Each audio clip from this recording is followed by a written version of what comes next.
പുതിയൊരു വീഡിയോയിലേക്ക് സ്വാഗതം. +1 +2 അതുപോലെ SSLC റിസൾട്ട് പ്രതീക്ഷിച്ചിരിക്കുന്ന സ്റ്റുഡൻസിൻ്റെ അറിവിലേക്കായിട്ടാണ് ഇന്നത്തെ വീഡിയോ. അപ്പോൾ +1 +2 SSLC റിസൾട്ട് പ്രതീക്ഷിച്ചിരിക്കുന്ന വിദ്യാർത്ഥികൾ ശ്രദ്ധിക്കാൻ. ആദ്യം +1 ഇംപ്രൂവ്മെൻറ്റ് എക്സാമിൻ്റെ റിസൾട്ടിൻ്റെ കാര്യമാണ് പറയുന്നത്. അപ്പോൾ ഈ +1 ഇംപ്രൂവ്മെൻറ്റ് എക്സാമിൻ്റെ റിസൾട്ടാണ് ആദ്യം വരുന്നത്. നമുക്കറിയാം അതിൻ്റെ വാല്യുവേഷനും ടാബുലേഷനും ഉൾപ്പെടെയുള്ള എല്ലാ പ്രോസസ്സും കംപ്ലീറ്റ് ആയി കഴിഞ്ഞു. മാക്സിമം ഒരു 2 ഡേയ്സിനകത്ത് നമുക്ക് റിസൾട്ട് പ്രതീക്ഷിക്കാം. അതായത് +1 ഇംപ്രൂവ്മെൻറ്റ് എക്സാമിൻ്റെ റിസൾട്ട് പ്രതീക്ഷിക്കാം.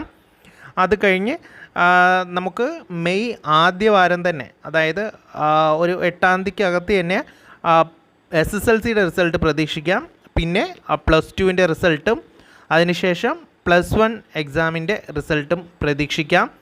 ഈ SSLCയുടെ റിസൾട്ട് കഴിഞ്ഞ, അതായത് 2024 മെയ് 8-നാണ് പ്രഖ്യാപിച്ചത്.